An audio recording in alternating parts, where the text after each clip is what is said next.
Buenos días. Estuve orando al Señor siempre para tener una palabra para toda la iglesia. Y bueno, espero que pueda ser bien recibida esta palabra. El título es La indispensable actitud para madurar. Madurar requiere una actitud de parte de nosotros. Y vamos a hablar de eso en esta mañana.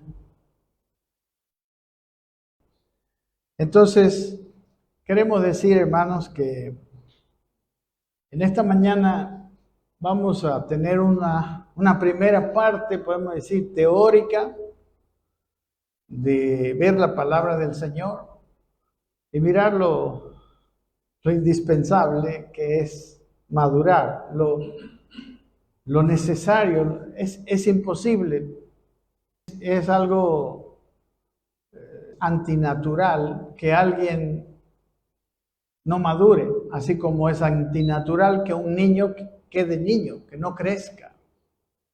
Lo natural es que un niño vaya desarrollándose y madure.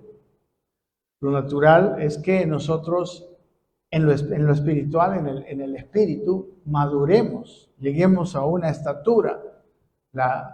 Un evangelio raro dice que somos salvos y luego tenemos que esperar nomás a que venga el Señor. Pero el verdadero evangelio habla de que nosotros hemos nacido de nuevo y tenemos un propósito en esta tierra. Y ese propósito en esta tierra no se puede realizar bien a través de gente inmadura. Estábamos escuchando la palabra cantada y decíamos que nosotros vamos a publicar al Señor. Pero si nuestra publicación con la boca no corresponde a nuestra publicación en nuestro interior, en nuestro ser más íntimo, bueno, no sé, Jesús tenía una palabra para esto, pero no quiero ofender a nadie, porque lo que decimos tiene que ir respaldado por lo que somos. Entonces le decía que primero quiero enseñar de la palabra de Dios, voy a funcionar como maestro, y la segunda parte voy a hablar como pastor. Amén, son dos partes bien importantes. Confieso que mi ministerio principal, ustedes lo saben, es de maestro y traté de funcionar así con la congregación. Y bueno, tristemente después de mucho tiempo Dios me habló, me mostró de una forma un poco dura, ¿no? A nadie le gusta ser exhortado, de que a pesar de que soy maestro como ministerio, también soy pastor de esta congregación y debo funcionar como pastor. Uno puede ser un pastor aunque tenga el ministerio de la enseñanza. Amén. Cuando uno es pastor, cuando uno enseña, presenta las verdades y cada persona, lo que uno tiene que hacer es que cada persona las comprenda y las reciba. Pero el pastor va un poco más allá, el pastor le ayuda, le impulsa un poco a las personas para cumplir esa palabra. Y creo que yo en ese aspecto he fallado y bueno, lo confieso hoy y le pido al Señor que de aquí en adelante me haga un mejor pastor, que pueda también tener la capacidad de exhortar, de empujar en amor a todos aquellos que lo necesitan, ¿no? Muy bien. Bien, ¿qué es madurez? Quizás la pregunta para la madurez sería: ¿hasta dónde ha avanzado en mi vida la formación de Cristo? Madurez es la formación de Cristo en mí. Ese es el objetivo de la vida cristiana. Mucha gente está contenta. No, yo permanezco en la iglesia, yo asisto fielmente. Mi parámetro de vida debería ser cuánto está Cristo tomando mi vida. ¿Cuánto está Cristo formándose en mí? ¿Cuánto de Cristo ven las personas a mi alrededor? No solo en la iglesia, sino en todo lugar. ¿Cuánto de Cristo se ve? ¿Cuánto fruto estoy dando para el propósito eterno de Dios? Y conmigo mismo, en mí mismo y con mi prójimo. ¿Qué es prójimo? Prójimo es el que está cerca de mí. Yo no pretendo dar fruto para alguien que ni me ve, ni me conoce, ni que está lejos. El que tiene que ver fruto es el que está cerca, porque es el que está cerca, el que puede ver, el que tiene contacto conmigo. Hermanos, el que tiene contacto con usted ha percibido que usted ya no es la misma persona, que Cristo está transformándolo y que se ve más Cristo que usted mismo. Y esto quiero decirle, no es por actuación, no es ni siquiera por educación, es por realidad. Es porque Cristo se está formando verdaderamente. Amados, es necesario madurar. Aún Cristo, cuando fue niño, todavía no se manifestó su ministerio ni sus dones. ¿Verdad? Jesucristo, como hombre, tenía que madurar. Y a los 30 años, dice la Biblia, él empezó su ministerio después de haber ido a un ayuno al Jordán. Entonces, madurez es menos yo, más Cristo en mí. Cristo se manifiesta en mí de varias maneras, especialmente mirando el fruto del Espíritu, ¿verdad? Que es amor, que es gozo, paz, paciencia. Dice en Gálatas 5:22, el fruto del Espíritu es amor, gozo, paz, paciencia, benignidad, bondad, fe, mansedumbre, templanza. En cuanto al carácter podemos decir que esas características anteriores que hemos visto son las que deberíamos tener, ¿no? La gente debería ver esas características en nosotros. Dice aquí la Biblia que ese Cristo debe ser formado en nosotros, visto en nosotros, fructificado en nosotros. Cristo en nosotros significa su vida misma, su imagen y semejanza, la imagen y semejanza de Dios restaurada en nosotros. Porque Cristo es primeramente el creador, ¿verdad? Vamos a mirar que Él es el creador. Segundo, Él se hizo hombre y vino a dar a conocer al Padre, ¿no? Él nació en el pueblo que debía mostrarlo, el pueblo que Él escogió para hacer luz a las naciones. En ese pueblo Él se mostró y mostró al Padre. Él les dijo, el que me ha visto a mí, ha visto al Padre. Pero en tercer lugar, ese Cristo viene para estar en la iglesia, para ser impartido en ti y en mí, con el mismo propósito de dar a conocer al Padre también. Cristo está en nosotros, en la persona del Espíritu Santo. La palabra Cristo en el idioma griego quiere decir Mesías, es en el hebreo, es ungido, ¿no? Ungido, nosotros hemos hablado de ungido como alguien que tiene algo sobrenatural, ¿no? Tiene un poder sobrenatural que viene de Dios, tiene la unción del Espíritu Santo. Entonces ese Cristo está en nosotros. Ahora, amados hermanos, en esta mañana yo quiero que comprendamos la grandeza de esta tercera característica de Cristo, de la tercera acción de Cristo, que podamos nosotros ver el alcance de su obra en la cruz por todos nosotros. Primero vamos a tratar de ser conscientes de quién es Cristo. Usted me va a seguir empezando en su propia Biblia, en Colosenses capítulo 1, y vamos a entender lo que es Cristo. Y luego vamos a ver lo que ese Cristo significa especialmente para nosotros. En muchos escritos de la Biblia se escribe lo que vamos a ver, y hemos elegido Colosenses como uno de los libros más importantes. Vamos a leer el versículo 15 de Colosenses 1:15. Y vamos a ir tratando de entender quién es Cristo. Amén. ¿Quién es el Cristo? Él es Dios. Pero Él es el Dios que vino, el Dios, podemos decir, el Dios que hace, el Dios que obra. Amén. Cuando Dios quiere obrar es Cristo. Cuando Dios quiere estar dentro de nosotros es el Espíritu Santo. Pero Él es el mismo Dios, el Padre.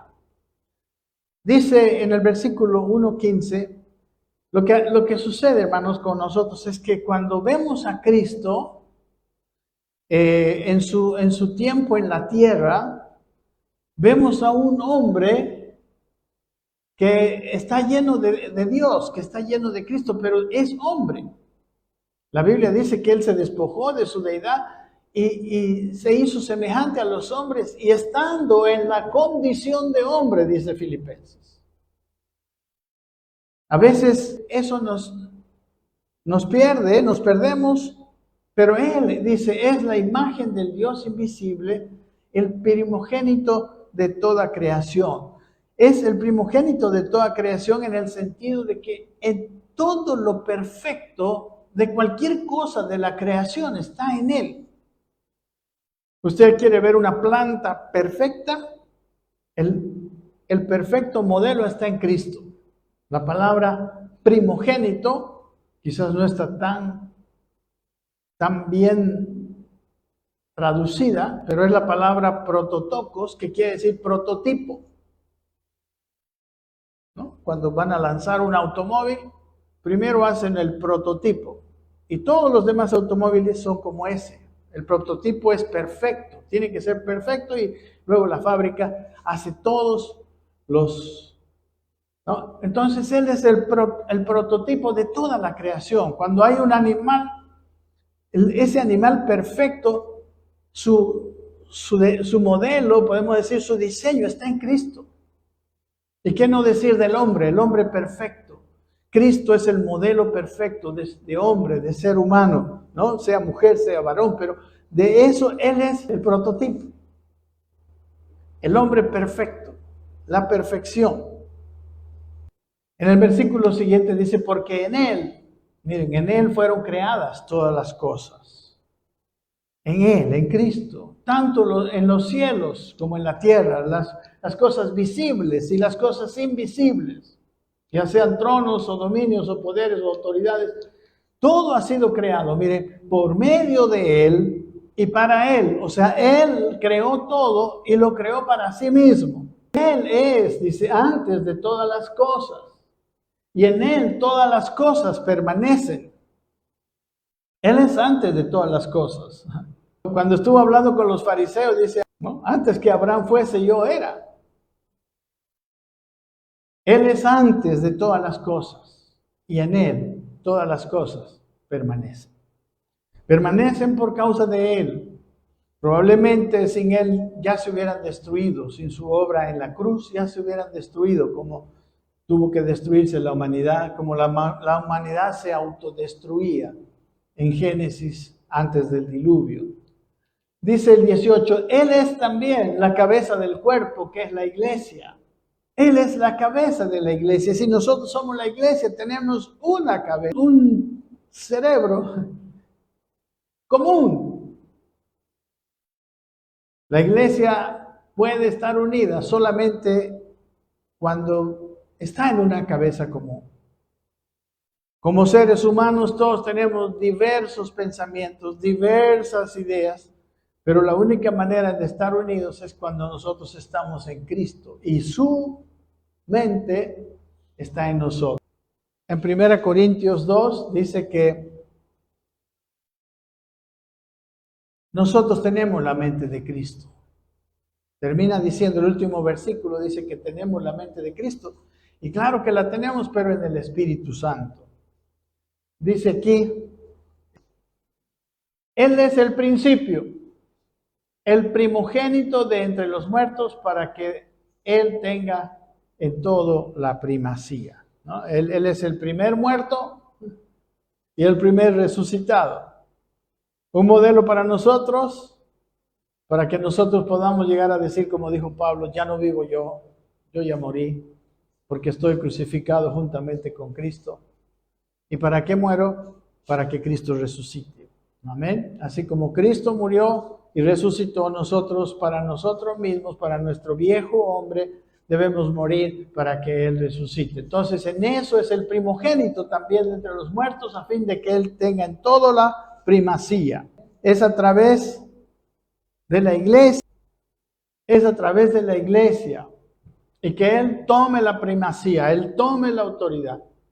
Es a través de esa iglesia que Él volverá todas las cosas a su diseño perfecto. El plan de Dios, el plan eterno de Dios es volver todas las cosas a su diseño perfecto, y para ello Él tiene solamente una iglesia.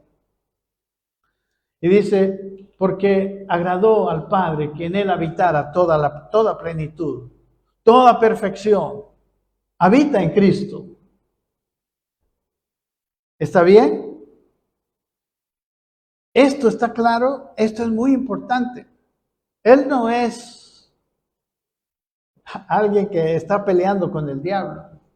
Él creó al diablo, ¿no? Él creó a aquel ser que se convirtió en diablo. No lo creó como diablo, lo creó como un ser de luz. Pero el ser de luz tenía libre albedrío y se convirtió en el diablo. Así como el ser humano, Él lo creó, pero no lo creó así como vemos, ¿no? Corrompido, lleno de egoísmo, lleno de orgullo.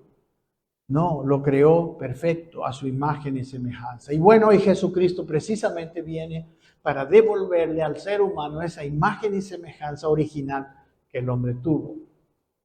Dice en este mismo libro de Colosenses, capítulo 2, versículo 2, hablando, dice, para que sean consolados sus corazones. Ahora ese Dios todo perfecto, vamos a ver qué pasa con ese Dios todo perfecto, omnipotente. Dice, para que sean consolados sus corazones, unidos en amor, dice, hasta alcanzar las riquezas de pleno entendimiento, a fin de conocer el misterio de Dios el Padre y de Cristo. Dios quiere que nuestros corazones sean consolados por Dios hasta que alcancemos las riquezas de pleno entendimiento. Un pleno entendimiento del conocimiento del misterio de Dios el Padre y de Cristo. Y vamos a ver más adelante el misterio, cuál es. Pero Él quiere que tengamos pleno entendimiento. Es cierto que no vamos a conocer toda la mente de Dios, sino la mente que necesitamos conocer porque somos limitados. La mente de Dios es ilimitada como Él es ilimitado, pero Él nos muestra algunas cosas. Y dice el siguiente versículo, en Cristo, ¿en quién? Dice, en Él están escondidos todos los tesoros de la sabiduría y del conocimiento. Como decíamos, en Cristo está toda perfección, todo lo perfecto, podemos encontrarlo en Cristo. En Él están escondidos. Están escondidos porque solamente los que maduran pueden descifrar estos tesoros porque están escondidos, pueden encontrarlos. Dice el versículo 9 que en Él, en Cristo, perdón. Gracias por la agüita, no sé quién, pero porque en Él, dice, habita corporalmente toda la plenitud de la deidad. En ese Cristo habita corporalmente toda la plenitud de la deidad. Y miren lo que dice el versículo 10. y vosotros estáis completos en Él. Completos en Él, que es la cabeza de todo principado y potestad. Que Él tiene el dominio, Él es rey, y sobre toda autoridad Él es cabeza. Entonces, en Él, amados hermanos, ustedes y yo, los que está hablándole Pablo a la iglesia en Colosas, dice, estamos completos en Él. Él que es todo completo, todo perfecto, todo diseño de todo lo perfecto, está en nosotros. Y nosotros estamos completos en Él. Está hablando de la iglesia. Está hablándole a la iglesia. Está hablándote ahora a ti y a mí. Y dice, mi hermano, ¿sabe por eso? Por eso dice en Romanos 8:19, que el anhelo ardiente de la creación es aguardar la manifestación de los hijos de Dios. La creación puede tener esperanza por causa de aquello que hemos visto, porque en Él habita corporalmente toda la plenitud de la deidad y nosotros estamos completos en Él. Por eso, si se manifiesta Cristo en nosotros, la creación tiene esperanza. Dice, está con un anhelo ardiente. Dice, porque también, el siguiente versículo de Romanos 8, la creación misma será libertada de la esclavitud de corrupción a la libertad gloriosa de los hijos de Dios. Eso dice la palabra.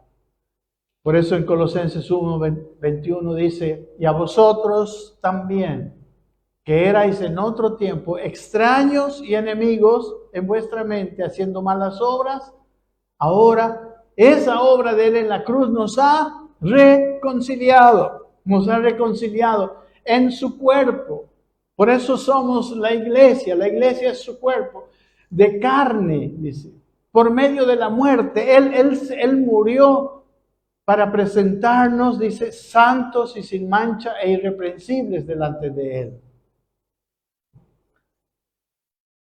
No solamente nos reconcilió, primero nos reconcilió.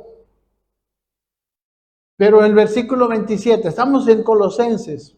Sería muy bueno que usted lea los 2 primeros capítulos, porque tendría todo el contexto y ahora no tenemos el tiempo, según lo que Dios nos ha mandado a hablar.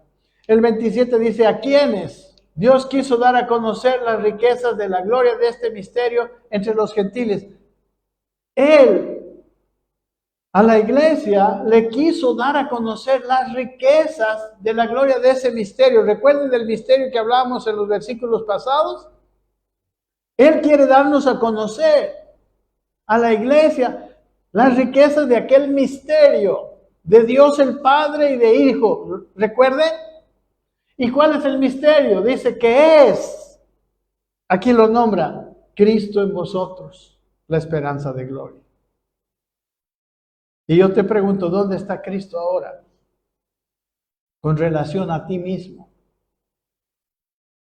En la carta a los Corintios dice que somos templos del Espíritu Santo. Cristo está en ti, está en mí, en la persona del Espíritu Santo. Ese Dios todopoderoso está en ti y está en mí, en la persona del Espíritu Santo. Aquel que tiene todos los planos, todos los diseños de todo lo que hay creado, pero perfectos, está en ti y está en mí. Y aquel misterio glorioso que nosotros debemos conocer es que Él, ese que está así, está en nosotros. Por eso decía en el capítulo 2 de este libro que estamos completos en Él. No nos falta nada en Él, porque en Él está todo. Porque en Él están escondidos, decía este otro versículo, todos los tesoros del conocimiento y de la sabiduría. Entonces, este Cristo está en vosotros, la esperanza de gloria. La iglesia necesita conocer. Y dice, ¿a quién anunciamos? Amonestando a todo hombre y enseñando a todo hombre en toda sabiduría, a fin de presentar perfecto en Cristo Jesús a todo hombre. Pablo decía que su labor era presentar perfecto. La palabra perfecto es la misma palabra que usamos para maduro, llegado a su máximo desarrollo. Cuando Cristo se desarrolle máximo en nosotros, eso es la labor de Pablo, esa es la labor del pastor, de cualquier ministro, que cada uno de nosotros lleguemos a esa perfección, porque tenemos al perfecto. Lo más triste es que teniendo al perfecto no lo podemos percibir, no lo podemos entender. Por eso dice Pablo que él enseña, él amonesta y enseña en toda sabiduría, porque tenemos que saberlo. Podemos tenerlo y no significa nada si no podemos saberlo. Si tú lo tienes pero no lo conoces, es como si no lo tuvieras. Y esa es la desgracia de un 90 y tantos % de la iglesia. Lo tiene, pero como no sabe que lo tiene, es como si no lo tuviera. Entonces, la labor de los maestros, la labor suya, porque para que usted madure, no solamente como vamos a ver hoy, se necesita un maestro que hable la verdad y que tenga revelación, sino se requiere de que cada uno de nosotros tenga una actitud. Por eso la indispensable actitud para llegar a la madurez. Hay una actitud que no hemos tenido todavía o que estamos teniendo y algunos están madurando. Pero aquí habla Pablo de su propósito de presentar perfecto en Cristo Jesús a todo hombre. Y él dice, para lo cual también trabajo, luchando según la potencia de él, la cual actúa poderosamente en mí. Pablo luchaba para que nosotros entendiéramos lo que tenemos. Amén. No solamente aquí, sino aquí. La diferencia entre conocer algo y creer en algo es que conocer algo viene aquí, creer en algo ya está aquí adentro, llena el corazón, se vuelve algo nuestro, se une con nuestra persona. Entonces él dice, yo trabajo para esto, lucho con la potencia de Dios mismo, que actúa poderosamente en mí, decía. Y decía el siguiente versículo, porque quiero que sepáis. Él les estaba diciendo a los colosenses, sepan cuán gran lucha sostengo por vosotros y por todos los que están en la Odisea y por todos los que nunca han visto mi rostro. Yo lucho para esto. Amados hermanos, cuántas iglesias están luchando por otras cosas. Cuántos ministros están luchando por otros objetivos. Pero este es el objetivo principal. Porque si alcanzamos ese objetivo, tú que hoy te ves impotente de hacer nada, vas a poder ser llena del Espíritu Santo, llena de poder de Dios, para hacer la voluntad de Dios. Quizás toda tu vida no has podido hacer la obra del Señor, pero cuando tú te pueda ser impartido el conocimiento, entonces el Señor va a empezar a usarte. Cuando maduremos. Por eso es tan importante la madurez, porque dice en Gálatas 4 que el heredero cuando es niño en nada difiere del esclavo. No puede, Dios no te da a administrar nada si tú eres niño e inmaduro. Si soy niño e inmaduro. Por eso Pablo dice, quiero que ustedes sepan cuán gran lucha sostengo por ustedes. Por eso es tan importante que tú valores primero la obra de Cristo en la cruz, que costó, que fue un precio altísimo por nosotros. Y segundo, la lucha que Pablo tuvo para dejarnos estas palabras, y la lucha que tienen los ministros, los que deberíamos tener, los pastores, maestros, los ministros del Señor. Esa lucha debiéramos tener. Y quiero que conozcas, dice. Y en esta mañana yo quiero que ustedes conozcan que hay una gran lucha para poder ministrar la palabra. Amén. El problema, mis amados hermanos, es que nuestra edificación personal y también corporativa de todos nosotros, yo no estoy hablando esto para algunos, estoy hablando para todos los que están aquí sentados, porque todos podemos alcanzarlo. Porque no depende si yo antes fui un hombre muy sabio o un hombre muy bueno, o no sé, no depende de eso. Dios puede usar a cualquiera y quiere usar a cualquiera. Amén. La edificación personal y la edificación de esta congregación, de la iglesia entera, tiene, primero, además de que Dios tiene 3 componentes, podemos decir. El crecimiento de la iglesia lo da Dios. En esa parte del crecimiento, Dios no falla. No necesitamos abundar en eso. Segundo, lo que Dios tiene somos nosotros. O sea, los que estamos en la congregación, los que estamos en esta tierra, nosotros tenemos una parte en la edificación de Cristo en nosotros. Y tercero, son los ministros, los pastores, maestros, y aún nosotros mismos cuando ministramos a nuestro hermano. Entonces está Dios, que Él va a dar el crecimiento, su parte Él va a hacer, los pastores y los ministros y los santos, los que reciben cada uno en sí mismo esta administración, porque necesitan una actitud de madurez. En esta mañana nos vamos a centrar en eso, pero vamos a ver también que a los ministros Dios nos va a tomar cuenta. Amén. En Corinto, una de las iglesias que fundó Pablo, había mucha inmadurez. Y Pablo le dice, hermano, como les digo, en Corinto había un problema.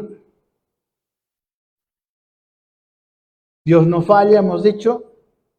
El ministerio del apóstol Pablo, ¿ustedes creen que falló en Corinto? Yo creo que no, aunque él dice en algunas cosas, yo he sido muy débil para con ustedes. Conociendo su epístola, la segunda carta, él mismo se da cuenta, algo que yo también me doy cuenta y confesé en la mañana más temprano. Pero el problema más grande estaba en los que recibían la palabra. Amén. Dice en este Corintios, en el capítulo 3, el problema era, porque diciendo, dice el uno, yo soy ciertamente de Pablo, y el otro, yo soy de Apolos, no sois carnales. O sea, ellos estaban recibiendo este conocimiento, pero estaban recibiendo con una actitud carnal. Pero antes de eso, vamos a mirar cuál es la obra de los apóstoles y de los pastores y de los ministros, o de los santos que después de madurar también ayudan a madurar a los que están a su alrededor, a los de la iglesia local. Sigue esta palabra de 1 Corintios 3. Dice, ¿qué es pues Pablo y qué es Apolos? Recuerden que los que predicaron en Corinto eran Pablo, y luego vino ese hombre Apolos, un hombre elocuente que venía desde el norte de África y que había sido instruido en el camino del Señor. Pero dice, ¿qué son estos? ¿Qué somos los ministros? Somos servidores, por medio de los cuales habéis creído. Amén. Si su fe se aumenta, algo puede venir de nosotros, pero nosotros no somos más que servidores, dice. Y eso según a lo que a cada uno concedió el Señor. Algunos maestros les ha concedido un don más especial, más espectacular, mayor o menor. Cada uno, no según lo que yo quisiera, sino según lo que Dios concedió. Dice el versículo 6, hablando de él mismo, yo planté, Apolos regó, pero el crecimiento lo ha dado Dios. Como plantó Pablo, Pablo fue el primero que llegó a Corinto, el que llevó el evangelio y que con su ministerio empezaron y se convirtieron los corintios. Después llegó Apolos. A Pablo le tocó irse porque Pablo era un plantador de iglesias. Y quedó Apolos. Y él dice, yo planté, Apolos regó. Después de plantar una plantita, ¿qué hay que hacer? Para que dé fruto, hay que regarla. El que regó fue Apolos. Pero el crecimiento, ¿quién lo dio? ¿Quién lo da? Pero el crecimiento lo da Dios. O sea, él dice, nosotros somos simplemente obreros. No tenemos mucho. El versículo 7 dice, así que ni el que planta es algo, él dice, yo no soy algo, ni el que riega es algo, sino Dios que da el crecimiento. Dios es el principal en nuestro crecimiento, aunque el que planta y el que riega tienen que hacer su labor y tienen que hacer bien su labor. Por eso dice, y el que planta y el que riega son una misma cosa. Nada, no es que uno es mejor que el otro, son lo mismo.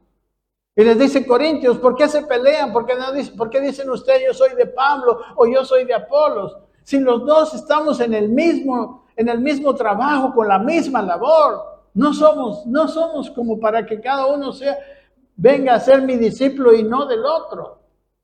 Amén, no sé si entienden la carta, pero está pasando esto en Corinto. Dice, ellos son una misma cosa, aunque cada uno recibirá su recompensa conforme a su labor. Amén, Dios nos dará nuestra recompensa conforme a nuestra labor. A Pablo le va a dar recompensa conforme a su labor de plantar. A Apolos le va a dar su recompensa con su función, conforme a cómo hace su función de regar la planta. Versículo 9, porque nosotros somos colaboradores de Dios. Los que ministramos somos colaboradores de Dios. Y dice, y vosotros sois labranza de Dios, edificio de Dios. Ustedes son los que reciben, ¿no? a la labor de los colaboradores. Y versículo 10 dice, conformes, sigue hablando de ellos, conforme a la gracia que Dios me ha sido dada. Yo como perito arquitecto puse el fundamento. Amén. Él plantó, puso el fundamento. No solamente él ejemplifica su labor como alguien que planta una plantita, sino alguien que construye un edificio. Él es el que pone el cimiento. Él pone el fundamento, pero otro edifica encima. Esos son, como hemos dicho, los que riegan la planta en el ejemplo del edificio, que es lo mismo. En ese ejemplo, los que riegan son los que edifican encima. ¿Está bien? ¿Se comprende? Pero dice, pero cada uno mire cómo sobreedifica, porque puede sobreedificar mal. ¿Así es o no es? Porque nadie, miren, puede poner otro fundamento que el que está puesto, el cual es Jesucristo.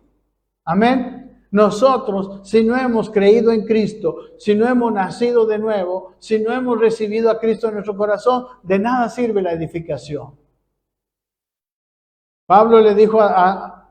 Jesús le dijo a Nicodemo, si no nace de nuevo, no vas a poder ver el reino de Dios. Necesitamos nacer del Espíritu, necesitamos el fundamento que es Cristo. Pero dice, nadie puede poner otro fundamento, no existe otro fundamento que el que está puesto, el cual es Jesucristo. Es el único fundamento. Y si sobre este fundamento alguno edificare oro, plata, piedras preciosas, madera, heno o hojarasca, después de ese fundamento Si alguno de ustedes sabe de construcción, se puede poner material de primera, material de segunda, se puede edificar con ladrillo, se puede edificar con madera, no sé, con obra de cemento. Pero aquí habla de oro, plata o piedras preciosas como una sobreedificación muy valiosa, con mucho valor. Pero madera, heno, hojarasca es una sobreedificación, no sé, que no tiene valor. Una sobreedificación barata, podemos decir. Pero hay un problema con la sobreedificación y hay una cosa que va a probar la sobreedificación. Y dice en el versículo 13, la obra de cada uno se hará manifiesta. ¿Con qué edificaste? Vamos a ver, dice Dios. Porque el día la declarará, pues por el fuego será revelada. Y la obra de cada uno, cual sea, el fuego la probará. La labor de los que sobreedifican será probada por fuego. Por eso, dentro de los materiales, hay materiales que resisten el fuego. El oro resiste el fuego, no se quema. La plata resiste al fuego, no se quema. Las piedras preciosas resisten al fuego, no se queman. Son materiales valiosos y que no son consumidas por el fuego. Pero el que edificó con madera, la madera se quema. El heno, peor, más. Y la hojarasca se queman tan fácilmente. Si tú has recibido una edificación con oro, con plata o piedras preciosas, va a venir el fuego y la va a probar. Y recuerde, cada uno de los que edificamos por encima del fundamento, recibiremos recompensa conforme a nuestra labor, conforme a con qué edificamos. En el capítulo pasado dice que algunos edifican con palabra, ¿cómo podemos decir? Palabra revelada, palabra profunda, alimento sólido también le llama. Pero el problema de edificar con alimento sólido es que también los que escuchan, los que están escuchando los que están recibiendo la edificación dentro de la congregación, tienen que ser capaces de comer. Un bebé no le podemos dar carne cuando está recién nacido, tenemos que darle leche porque no es lo único que puede comer. O sea que no solamente nosotros, amados hermanos, edificamos con lo mejor que tenemos, con algo costoso, o edificamos baratamente. Y dice, el fuego la probará, pero seguiremos todavía. Dice, si permaneciera la obra de alguno que sobreedificó, si el fuego no lo pudo quemar, ¿qué va a pasar? Recibirá, busque su Biblia, recibirá recompensa. Si desde allá no se ve, por favor, busque su Biblia. El que, si mi obra como pastor, como ministro del Señor, resiste al fuego de la prueba, entonces recibiré recompensa como ministro.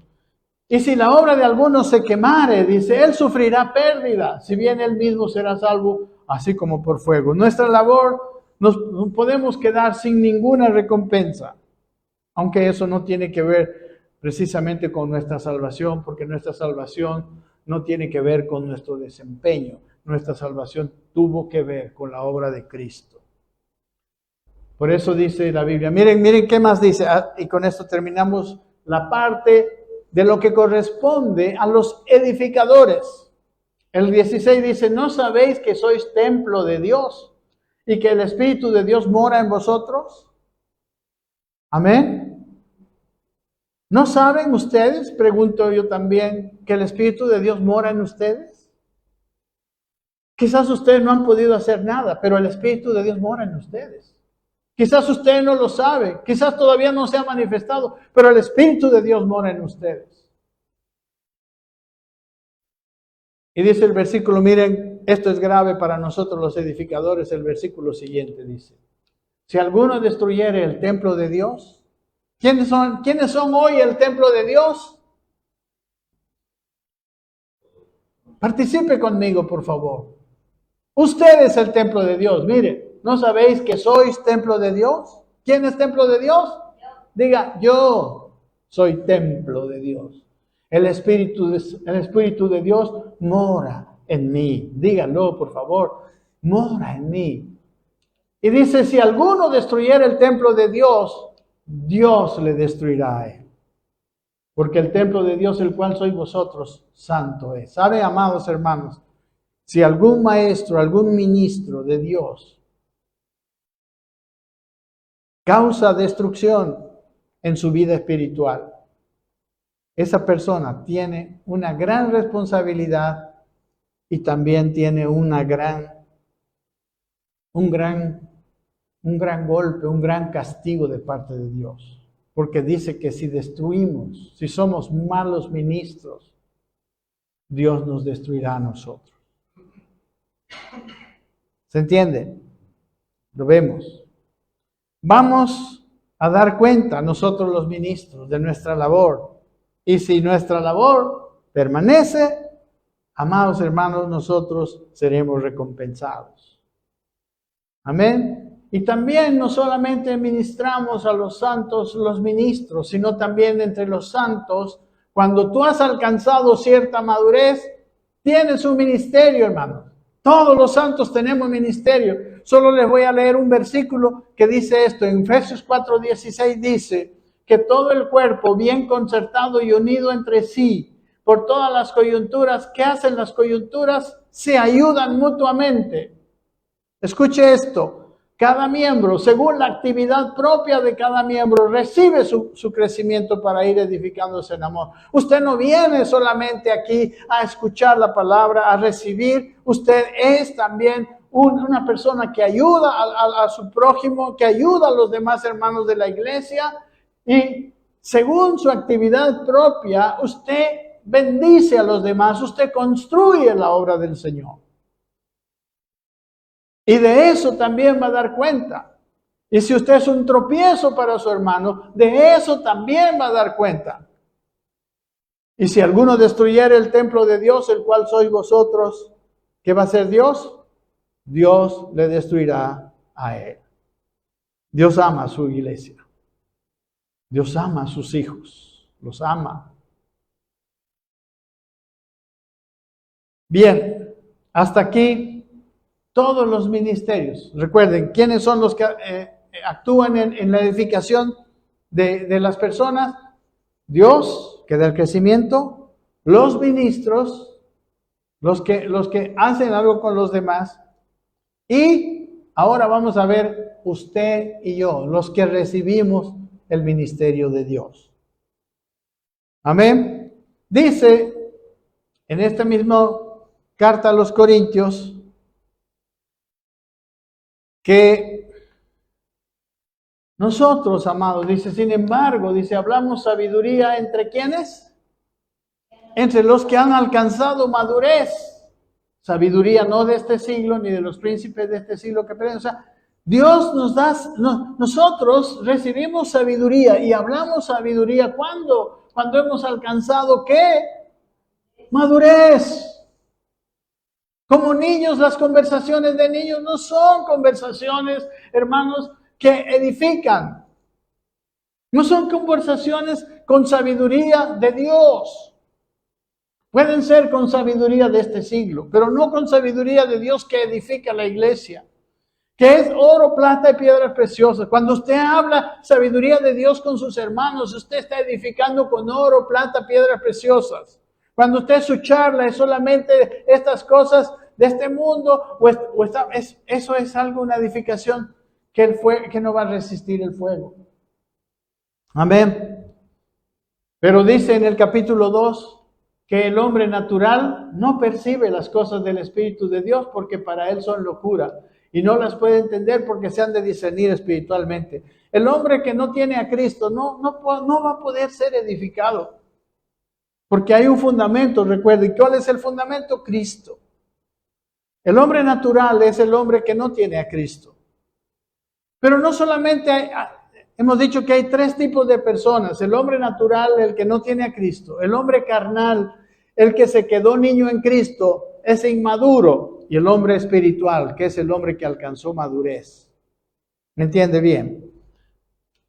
En 2:15 dice, en cambio, el espiritual, el hombre maduro, juzga todas las cosas, pero él no es juzgado de nadie. El hombre espiritual puede entender todas las cosas. El hombre espiritual va a empezar a comprender que ese Cristo todopoderoso, que ese Cristo en el que están escondidos los tesoros de la sabiduría, está en él. Y él va a poder ser usado poderosamente, como lo fue Pablo, por ejemplo. El espiritual. Pero ¿qué pasó en Corinto? Dice, porque ¿quién conoció la mente del Señor? ¿Quién conoce la mente del Señor? ¿Quién le instruirá? ¿Quién va a poder enseñar a Dios? Pero ¿quién conoce su mente? Mas nosotros, dice, tenemos la mente de Cristo. Está hablando de que los cristianos tenemos a Cristo y tenemos la mente de Cristo. Pero si somos inmaduros, ¿quién es la mente de Cristo? Pregunto, porque la mente de Cristo no es una cosa, es alguien. La mente de Cristo en nosotros es el Espíritu Santo. En el capítulo 2 dice que el Espíritu Santo todo lo conoce, aún lo profundo de Dios. El Espíritu del hombre conoce todo lo que es del hombre. Y el Espíritu de Dios ha venido y nos ha dado vida espiritual adentro de nuestro corazón.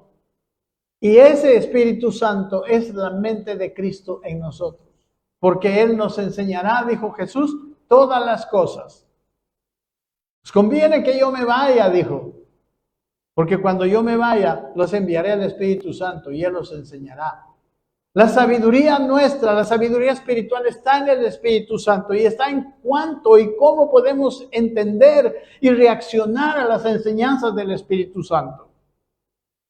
Pero eso es imposible si estamos en un estado de inmadurez. Dice el siguiente versículo, de manera que yo, hermanos, les dice a los corintios, no pude hablaros como espirituales, sino como a carnales, como a niños en Cristo.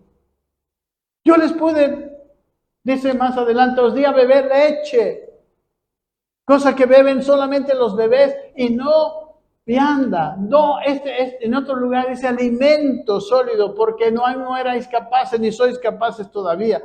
Hermanos, la edificación con oro, plata y piedras preciosas es vianda, es alimento sólido.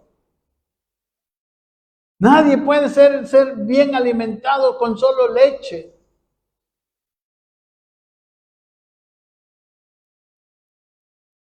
A ver, tome solo leche. Es buena la leche, pero cuando es únicamente leche, no, necesitamos alimento sólido para ser edificados. Y estoy hablando, no, con un ejemplo natural, estoy hablando de lo espiritual. Estoy hablando de la edificación espiritual que nuestra inmadurez está impidiendo, puede estar impidiendo, porque no es en todos, pero en algunos sí.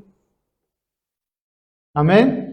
No les puedo edificar bien, no les puedo dar el alimento sólido, no puedo poner oro, plata, piedras preciosas, porque no se puede, porque están en la carne.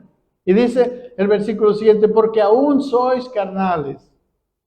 Obvio que cuando empezamos en el camino del Señor, no empezamos maduros.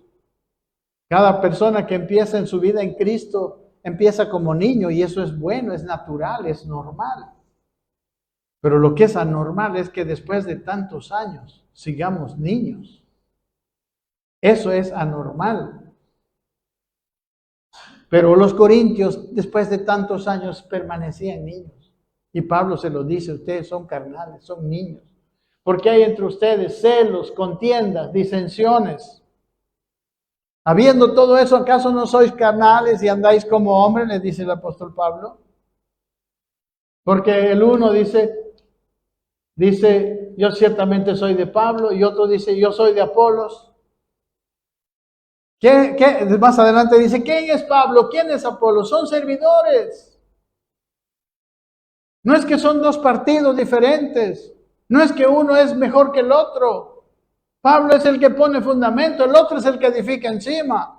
Los dos son lo mismo, son buenos. No tenemos que hacer divisiones entre los que nos edifican. Amén. Amados hermanos, la edificación, el caminar hacia la madurez es una cosa indispensable para seguir creciendo en madurez, para entender los misterios de Dios y para luego ser usados por Dios para que esta creación reciba el beneficio de Dios. Dios tiene un solo canal para beneficiar a la creación, un solo canal que es poderoso, que es la iglesia. La iglesia es la transformación, puede traer a ciudades, puede traer a familias, empieza por las personas, a edificarlas, hasta que seamos mejores personas, hasta que seamos lo que Dios quiere. Hermanos, la iglesia de Corinto había recibido de todo lo necesario para crecer hacia la madurez, pero los hermanos no lo habían aprovechado porque andaban con sus actitudes inmaduras. Por eso el mensaje de esta mañana, yo lo dije desde el comienzo, se llama actitud para poder madurar. La inmadurez es algo que caracteriza a la iglesia evangélica actual, tristemente. Y hablo en general, gracias a Dios, porque hay buenas y cada vez mayores excepciones. Pero en general es una iglesia inmadura, es una iglesia niña que no creció, que no manifiesta a Cristo. Gracias a Dios por las excepciones. ¿Cómo es una persona inmadura? Y una persona inmadura espiritualmente también. Es una persona que ve todo, lo ve como si ella fuera el centro de todo. Persona inmadura es una persona egoísta. Todo gira en torno a ella. Todo gira para satisfacerla a ella, para beneficiarla a ella. Todo lo demás es para mi beneficio, todo lo demás para alegrarla a ella, para suplir sus necesidades de ella. Esa es una persona que solo vive para sí misma. Esa es una persona inmadura, esa es una persona egoísta. Y con esa inmadurez, amados, a veces, como los corintios, acudimos a la congregación.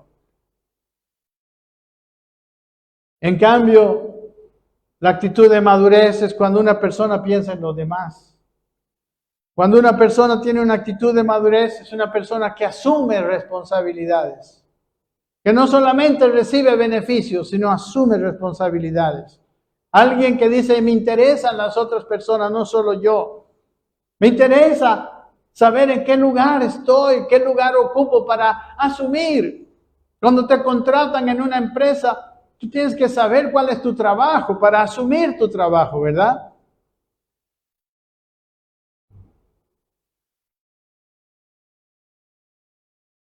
En esta congregación todos tenemos un lugar, pero no todos asumimos el lugar. No todos estamos haciendo lo que nos corresponde para edificación de la iglesia, porque cada uno de nosotros, como una coyuntura, dice, edificamos a los demás. Amén.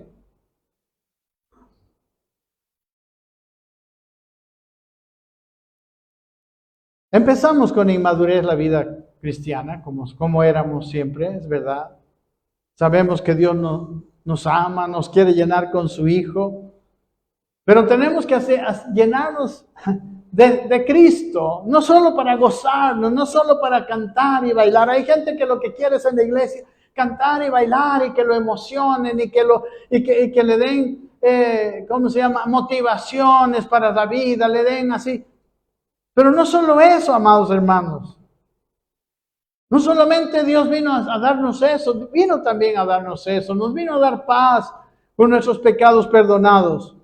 Pero ¿sabe qué? Una persona madura es también una persona que sabe que Dios lo alcanzó porque tiene una labor con esa persona, porque quiere usarla como un instrumento para bendecir a otros, Porque esta creación que nos rodea está necesitada de alguien que se parezca a Cristo, que vive con el poder de Cristo, con el carácter de Cristo. Tenemos a ese Cristo, el ungido, dentro de nosotros, somos su templo. Él viene para transformarnos primeramente. Primeramente viene para que seamos maduros. En estado de inmadurez no podremos hacer nada. Pero cuando Él viene, cuando nosotros recibimos ese estado de madurez con una actitud de madurez, esa labor del Señor nos viene a dar poder para vencer primeramente la naturaleza egoísta, para llenar todo vacío de Dios, para llenarlo con su plenitud, para darnos esa perfección que Él quiere darnos, porque Él es un Dios de perfección. Pero esa plenitud, la Biblia dice que en Él está lleno de la plenitud de la deidad. Y ese está en nosotros. Es tan grande, hermano, que puede llenar todos mis vacíos, transformarnos totalmente. Amén. Usted tiene que creerlo. Porque ¿para qué va a venir ese Cristo a su corazón? ¿Y para qué lo va a hacer templo a usted? Si no se va a manifestar. ¿Para qué tener algo que no me sirve? Su propósito, hermanos, es invadir la tierra consigo mismo, con su presencia, la presencia de Dios en ti, la presencia de Dios en mí, que se está manifestando, y llenarlo todo de Él y llevar todo otra vez al diseño original, al diseño perfecto de su perfección. Él quiere llenar toda la tierra de su perfección, de su belleza, de su orden, de todo lo maravilloso que ni siquiera podemos imaginarnos que tiene Dios. Él tiene ese propósito con su iglesia, mis amados. Si no lo sabe, le doy la noticia. Dios quiere hacerlo, y Dios quiere hacerlo con usted y conmigo. Dios ha sostenido esta casa. Lo vamos a ver un poco más adelante, porque estaba usted. Porque está usted ahorita escuchándonos.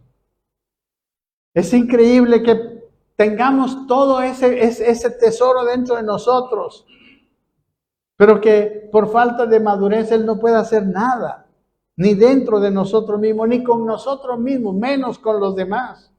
Pero Él quiere hacerlo, amados hermanos, y también en todo el mundo Él quiere hacer su labor. El punto es que nosotros Dios ha respetado y siempre respetará el libre albedrío de cada uno. Nosotros podemos rechazar esto o podemos nosotros asumir esto. Rechazarlo como lo hicieron los corintios y por causa de su inmadurez permanecer en la niñez espiritual, o empezar a tomar actitudes de madurez y crecer. Ellos ni podían entender ni en su mente, estaban inmaduros. En el capítulo 3 dice, pero ¿qué puedo hacer? No les puedo dar alimentos sólidos, solo leche tengo que darles. Y hermanos, en esta iglesia local, ¿con qué actitud estamos viviendo nuestras vidas? Venimos cuando tenemos ganas, a la hora que se nos acomoda. ¿Qué responsabilidad estamos asumiendo? Y hay gente que no puede venir 2 horas a la semana. Tiene 24 horas de todos los días. Y justo estas 2 horas no quiere venir o viene tarde. ¿Qué responsabilidad estamos asumiendo? ¿Qué actitud de madurez estamos teniendo? ¿Sabemos cómo se sostiene esta obra? Económicamente estoy hablando. ¿Sabemos que hay un alquiler que pagar? Hermanos, sabemos que hay personas que han vendido hasta su casa para seguir con esta obra, y porque Dios lo quiere, porque usted está aquí y porque usted va a ser usado, usted va a cambiar su manera de vivir la vida cristiana. Sabemos que no es una ONG la que nos sostiene. Hermanos, la iglesia es sostenida según el diseño de Dios por sus miembros. ¿Y sabe qué? Quizás porque algunos no están cumpliendo este deber económico que dice la Biblia, están con problemas económicos precisamente. Creo que deberíamos hacernos cargo de nuestra parte. Amado hermano, no digo que tú seas responsable de las finanzas de la iglesia. Tú no tienes esa responsabilidad. No tienes responsabilidad por las finanzas de la iglesia, pero tú eres responsable por administrar tus finanzas. Las finanzas que tú tienes. Y en realidad, si eres de Cristo, ni esas cosas son tuyas, ¿verdad? Sino que tú eres un mayordomo de ellas. Y debes hacerlo conforme, todo mayordomo fiel debe hacer conforme a las instrucciones del dueño. Hermanos, uno de los corolarios de la parábola, no sé si conocen la parábola del mayordomo infiel. Uno de los corolarios es Lucas capítulo 16, y le animo a que lo lea. Y dice, si en lo ajeno no fuisteis fieles, ¿quién os dará lo que es vuestro? Según esta parábola y según lo que nosotros vivimos, ¿qué es lo ajeno?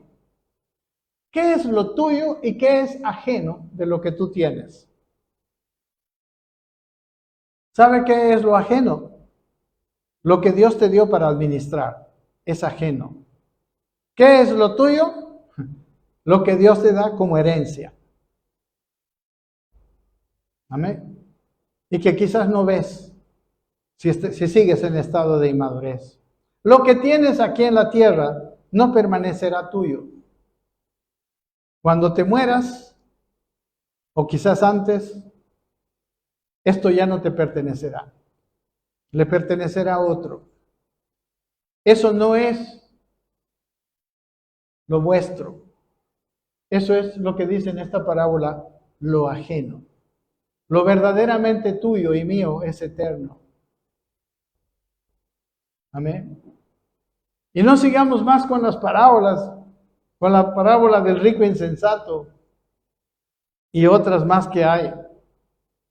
Pero amados hermanos, si lo que tú tienes materialmente es ajeno y no lo administras conforme a lo que el dueño quiere, ¿cómo el dueño te va a dar más para administrar? Como te digo, cierto, no debe ser tu preocupación la finanza de la iglesia. Tu preocupación debe ser tus propias finanzas. Amén. También he oído de algunas personas que no les gusta la alabanza en la congregación. No les gusta, a mí no me gusta la alabanza. Pero yo le pregunto, ¿has tomado tu responsabilidad en esto? ¿Qué has hecho para mejorar la alabanza? ¿Siquiera asistes puntualmente al tiempo de alabanza? Porque hermanos, el tiempo de alabanza lo construimos todos.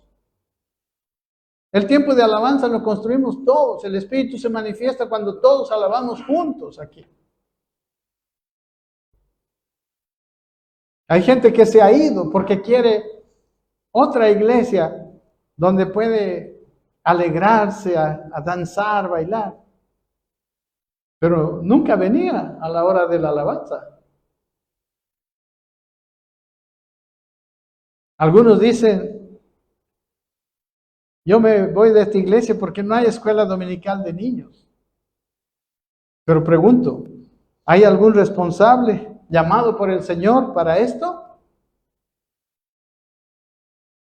¿Se está preparando alguno de ustedes como maestro de niños? ¿Está en primer lugar permitiendo que Cristo crezca en sí mismo para ministrar a esos niños? No solamente darles un tiempo de distracción, un tiempo de diversión para que sus padres puedan quedar en el culto, escuchando la palabra. ¿O esa clase de niños es para que ellos reciban edificación? Yo sé que muchos de nosotros no somos llamados a eso. Pero yo sé que en esta iglesia Dios debe tener a alguien llamado para ser maestro de niños. No solo uno, varios. Amén. ¿Qué estamos haciendo con esa enseñanza dominical? Simplemente decir, aquí no hay nada, me voy. Voy a otro lugar donde le enseñen a mis niños. ¿Y qué le enseñarán a mis niños? No sé.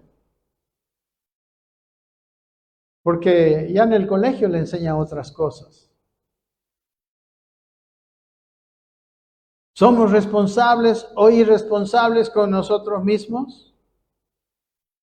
Cuando escuchamos una palabra del domingo y todavía no la entiendo, nos quedamos con eso. Ay, no sé, no.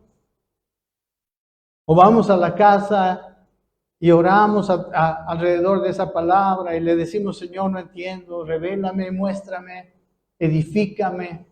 ¿Con qué actitud se puede edificar tu propia vida? ¿Con qué actitud estudiamos en la universidad o estudiamos algo para que nos sirva? ¿Acaso vamos a menospreciar la palabra del Señor? ¿Acaso la palabra del Señor no es tanto? ¿Somos responsables o irresponsables con nosotros mismos? Hermano, teniendo todo ese potencial, somos templos del Espíritu Santo. A nuestro alcance está todo ese potencial. Cuando estamos edificando en nuestra casa, a nuestros hijos, ¿nos alcanza con la sabiduría humana que tenemos? ¿O no sería mejor que Cristo en nosotros sea el que eduque a esos niños? ¿Cómo estamos con nuestros compañeros de trabajo? ¿Están viendo a ellos a Cristo en nosotros? A los demás de la congregación, ¿estoy edificando a los demás con mis dones particulares que Dios me dio? Y recuerden que Dios me va a pedir cuenta y que yo soy recompensado, como vimos en la carta a los Corintios, conforme a mi labor. Y que no puedo hacer una labor estando en un estado de niñez o de inmadurez. Los dones que tienes permanecen inactivos cuando tú estás en un estado de niñez e inmadurez y no asumes responsabilidades. Pero hermanos, Dios nos ha dado todo. Lo tenemos todo. Pero necesitamos cambiar a una actitud madura. En el crecimiento espiritual, la actitud personal de cada uno es un gran componente también. No solamente Dios, no solamente los ministros, sino cada uno de nosotros tenemos que hacer nuestra parte. El día jueves, cuando hablamos de aquella clase, algunas personas me ponían sus pretextos y yo decía, ¿acaso no? ¿Algunos no van todos los días al gimnasio? ¿O acaso algunos no ven televisión? ¿Cuántas horas ven televisión? Y 1 hora a la semana. Un jueves tenemos esa edificación. ¿Acaso no tienen tiempo para ir a tomarse un helado? Multiplique 24 por 7. Y esas son las horas que tienes a la semana. Y de esas horas que tienes a la semana, nosotros te pedimos 1 hora jueves y 2 horas, quizás 3 con venir e irte el domingo. ¿Cuánto le estás dando importancia a tu crecimiento espiritual, a tu madurez? Porque sabes que Cristo está en ti y quiere manifestarse. El mundo está necesitándonos.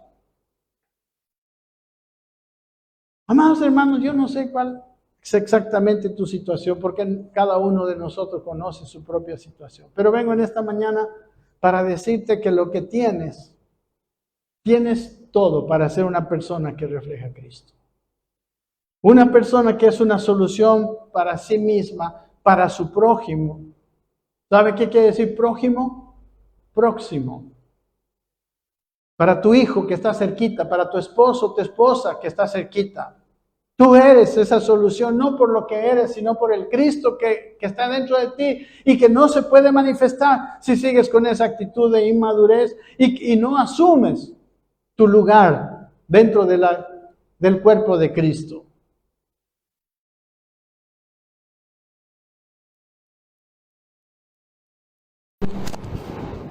Con un corazón, con una actitud correcta, que aceptemos tu reprensión como debe ser para cambiar de actitud por nuestro bien, por el propósito para el cual Dios nos creó y nos mandó a este mundo, Señor, y para el propósito con el cual Él mismo nos salvó y Él mismo nos hizo sus templos de su Espíritu. ¿Por qué el Dios Todopoderoso quisiera venir y morar adentro de cada uno de nosotros? Gracias, Padre. Gracias te damos porque nos has escogido. Gracias porque esta obra todavía ha continuado, Señor. Porque si alguna persona no toma su responsabilidad, eso no es problema para ti, Señor. Tú sigues sosteniendo las cosas con tu poder y con tu... Pero ayúdale a que mis hermanos, cada uno, tome su lugar. Empieza a tener actitudes de madurez, de responsabilidad. La Biblia dice en la parábola de la vid y los pámpanos, que si alguien da algo de fruto, el labrador vendrá y lo limpiará para que dé más fruto. Ayúdanos a entender esta verdad, Padre. Gracias te doy porque tú tienes planes con cada uno de nosotros, que quizás somos pocos, pero tú tienes planes y tú te puedes manifestar en nuestras vidas de forma grande y poderosa y lo quieres hacer, Señor. Pero no es por lo bueno que queremos hacer en nuestras fuerzas, sino es porque te hemos dejado ser en nuestro corazón grande y nosotros hemos menguado. Te alabamos, Dios, y te damos muchas gracias. Amén. Amén, mis hermanos. Un saludo a todos los que nos están viendo. Queremos decirles que quizá usted no pertenece a esta iglesia, pero estoy seguro que algunas de estas palabras te va a ayudar para que en donde tú estés, en la iglesia en que tú sirves, vayas a poner esta actitud de madurez y puedas crecer en Cristo. Amén.